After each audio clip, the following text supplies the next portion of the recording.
YCP Tirupati MP గురుమూర్తి గారు వీళ్ళిద్దరూ కలిసి తెలుగుదేశం పార్టీ నాయకులు నారా చంద్రబాబు నాయుడు గారు, నారా లోకేష్ గారు, అలాగే డిప్యూటీ స్పీకర్ రఘురామరాజు గారు, రాజ్యసభ ఎంపీ గారైన సానా సతీష్ గారు ఇలా ముఖ్యమైన తెలుగుదేశం నాయకుల మీద కొన్ని ఆరోపణలు విమర్శలు చేశారండి. దానికి ఈ రోజున వాళ్ళిద్దరితో పాటు ఆంధ్ర తెలంగాణ రాష్ట్రాల్లో ఉన్న ప్రజలందరికీ కూడా వీళ్ళు చేసిన విమర్శల మీద తెలుగుదేశం పార్టీ రాష్ట్ర అధికార ప్రతినిధిగా ఒక క్లారిటీ ఇవ్వాలనుకుంటానండి. ముందుగా గురుమూర్తి గారు, ఈయన వైసీపీ నుంచి ఎంపీ అయ్యాడు. అంతకుముందు ఈయన ఎంపీ అవ్వకముందు ఈయన ఒక డాక్టర్, ఆర్థోపెడిక్ డాక్టర్ అనుకుంటా. జగన్మోహన్ రెడ్డి గారు పాదయాత్రలో ఉన్నప్పుడు ఆయనకి పర్సనల్ డాక్టర్గా పనిచేసిన వ్యక్తి. ఆయన నడుస్తూ ఉంటాడు కాబట్టి వేల కిలోమీటర్లు ఆయన కాళ్ళకి ఏదైనా డ్యామేజ్ అయినా, ఆయనకి ఏదైనా ఇబ్బంది అయినా దాన్ని ట్రీట్ చేసే ఒక డాక్టర్ ఇతను. కేవలం తనకు సేవ చేశాడని ఒకే ఒక కారణంతో జగన్మోహన్ రెడ్డి గారు అతన్ని తిరుపతి ఎంపీ చేశాడు. సడన్గా ఎంపీ అయిపోయిన గురుమూర్తి గారు, అతను రిజర్వేషన్లో చదువుకుని ఉంటాడు, రిజర్వేషన్లోనే ఉద్యోగం వచ్చి ఉంటుంది. రిజర్వ్డ్ నియోజకవర్గమైన తిరుపతి నుంచి ఎంపీ పోటీ చేసి గెలిచాడు. కానీ ఇతను తన సొంత జాతి కోసం చేసింది ఏమైనా ఉందా అంటే జీరో. పోనీ తన సొంత ప్రాంతానికి ఏమైనా చేశాడంటే అది కూడా జీరో నాకు తెలిసి. ఇతను సానా సతీష్ గారిని విమర్శించాడండి. ఒకసారి సానా సతీష్ గారిని, గురుమూర్తిని ఇద్దరిని ఒకసారి కంపేర్ చేసి చూద్దాం. ఒక ఆయన లోక్సభ ఎంపీ, ఇంకొక ఆయన రాజ్యసభ ఎంపీ. ముందు మనం గురుమూర్తి గారి సంగతి చూద్దామండి. గురుమూర్తి గారు ఆయన ఎంపీ అయిన తర్వాత ఆయన మాట్లాడాడు, ఇది పార్లమెంట్లో. ఒకసారి ఆయన మాట్లాడిన విధానం చూద్దాం. తర్వాత అసలు సానా సతీష్ గారిని, ఎందుకని సానా సతీష్ గారిని ఏమన్నాడు చెప్పాలి కదా. సానా సతీష్ చాలా కిలాడి, ఆయన 1,00,000 కేసుల్లో నిందితుడు, సిబిఐకి అవినీతి మకిలి అంటించిన గనుడు, చట్టసభలో రాష్ట్రం గురించి మాట్లాడకుండా వ్యక్తిగత ఆరోపణలు చేస్తారా అని వైసీపీ ఎంపీ గురుమూర్తి, అంటే నేను పరిచయం చేస్తేనే ఇప్పుడు ఈ గురుమూర్తి చాలామందికి తెలుస్తాడు. ఇప్పుడు దాకా గురుమూర్తి అంటే ఎవరికి తెలియదు. ఇతను ఒక ఎంపీ అని కానీ, ఇతను తిరుపతి అని కానీ, సో ఏమీ ఎవరికీ తెలియదు. అలాంటి వ్యక్తి వచ్చి ఇలాంటి ఆరోపణలు చేసాడండి సానా సతీష్ గారి మీద. అయితే నేను ఇప్పుడు తెలుగుదేశం పార్టీ కార్యకర్తగా దగ్గరుండి చూస్తాను నేను ఏ నాయకులు ఎలాంటి వాళ్ళని. చూసిన దాని మీద చెప్తున్నాను నేను. అసలు ఈ గురుమూర్తికి అసలు ఇలాంటి అర్హత ఉందా? సార్ గురుమూర్తి ఏం మాట్లాడాడు చూద్దారండి పార్లమెంట్లో. 306 टेबल पे रखा गया। श्री जी Gurumurthy. Thank you, Honorable Speaker, sir. The forest landscape restoration increases carbon absorption from the atmosphere. At the same time, it promotes biodiversity and rural livelihoods. Can the Minister state the details of the policy found from the promotion of forest landscape restoration in India? Communities living inside and near forested landscapes have a major role in promoting forest landscape restoration. Some of the community-led forest landscape restoration approaches practiced by forest communities in India suggest alternative approaches in forest governance. Can the Minister provide details about the steps taken to promote community-led forest landscape restoration in India? Thank you, sir. YCP నాయకులు ఏదో ఒక paper ఇచ్చారు.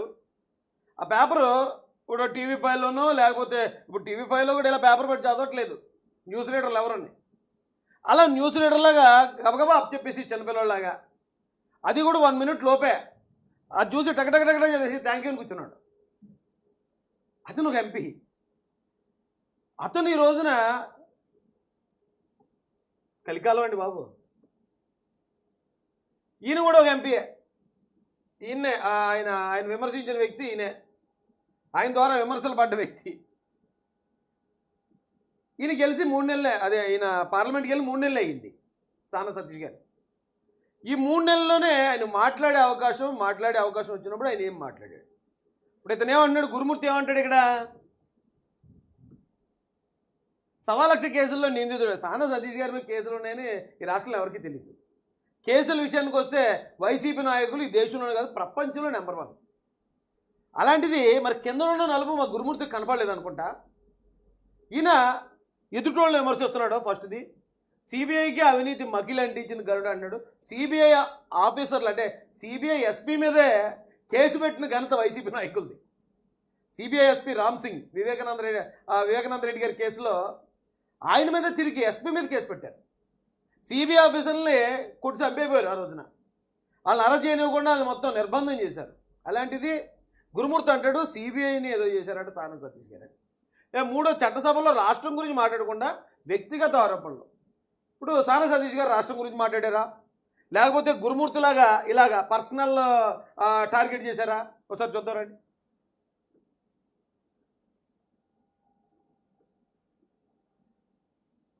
Is my own place. Still, there is a chance to build a shipbuilding yard at Kakinada. Is my own place. Still, there is a chance to build a shipbuilding yard at Kakinada.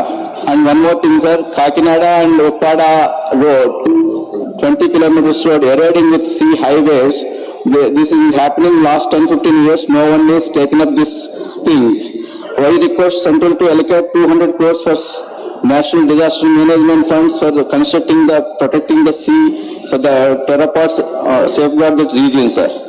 And second thing, Annavaram temple, last budget, the central government is sanctioned in Prasad scheme, actually 50 crores for the Annavaram temple.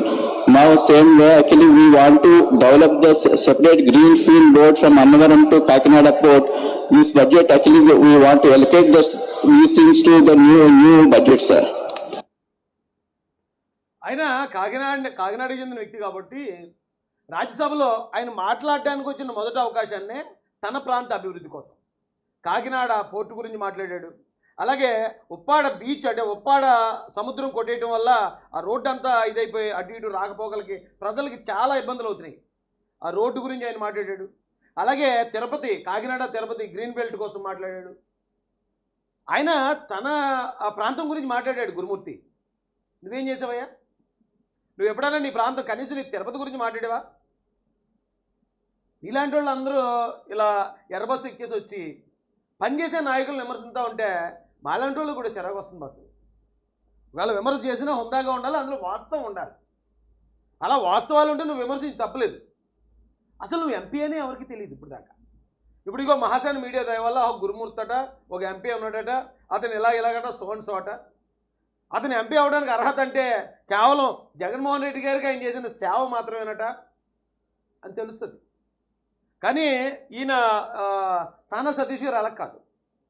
జనరల్గా రాజ్యసభ ఎంపీలు అంటే వాళ్ళ జనాలతో touch ఉండదు. వాళ్ళకి ఎవరైనా పెద్ద పెద్ద వ్యాపారస్తులకి లేకపోతే ఇండస్ట్రియలిస్టులకి అలాంటి ఎవరైనా పెద్ద ప్రొఫైల్ ఉన్న వాళ్ళకి ఇస్తారు. ప్రజలతో వాళ్ళకి ఏమి పెద్దగా సత్సంబంధాలు ఉండవు. కానీ ఇక్కడ సానా సతీష్ గారిలో ఉన్న ఇంకొక బలం ఏంటంటే ఆయన మొన్న పదవి చేపట్టిన తర్వాత ఇక్కడ రాజమండ్రిలో ఎయిర్పోర్ట్లో దిగారు. రాజమండ్రి అంటే తూర్పుగోదావరి జిల్లా, ఇది కాకినాడ జిల్లా, 2 జిల్లాలు ఇవి. 2 జిల్లాల్లో ఆ రోజున ప్రజలు ఆయన మీద చూపించిన ప్రేమాభిమానాలు ఏవైతే ఉన్నాయో అవి అసలు నేను చూడలేదు ఇప్పటి వరకు ఒక రాజ్యసభ సభ్యుడి మీద.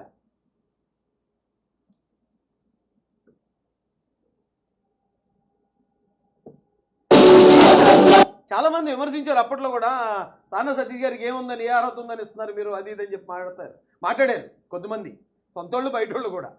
కానీ వాళ్ళందరూ కూడా ఇది చూసిన తర్వాత, జనంలో ఆయనకున్న క్రేజ్ చూసిన తర్వాత అందరూ కూడా ముక్కును వేలేసుకున్నారు ఆ రోజున.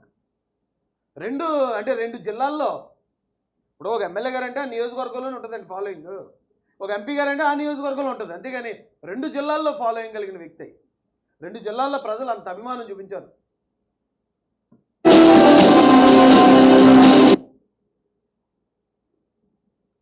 రాజానగరం దగ్గర నుంచి మొదలుపెట్టి రాజానగరం, జగ్గంపేట, ప్రతిపాడు, కత్తిపూడి, తర్వాత పిఠాపురం, చిత్రాడ, కాకినాడ రూరల్, కాకినాడ అర్బన్తో ముగిసింది. ఆ రోజు మేము కూడా ఉన్నాం, పూర్తిగా ఉన్నాం మేము కూడా ఈ ర్యాలీలో. ఒక 1000-1500 కార్లు వచ్చి ఉంటాయి ఆ రోజున. అంటే ఒక వ్యక్తి మీద జనాలకి ప్రేమాభిమానాలు ఉన్నాయంటానికి ఇంతకన్నా ఏం కావాలయ్యా? ఆ వైఎస్ఆర్సీపీ లేకపోతే జగన్మోహన్ రెడ్డి గారు ఆ టికెట్ ఇవ్వకపోతే అసలు ఎవరు నువ్వు? అలా నువ్వు కూడా వచ్చి ఈ రోజున మరి అలాంటి విమర్శలు చేస్తూ ఉంటే చూసేవాళ్ళు మాకు కాస్త ఇబ్బందిగా అనిపిస్తుంది బాస్.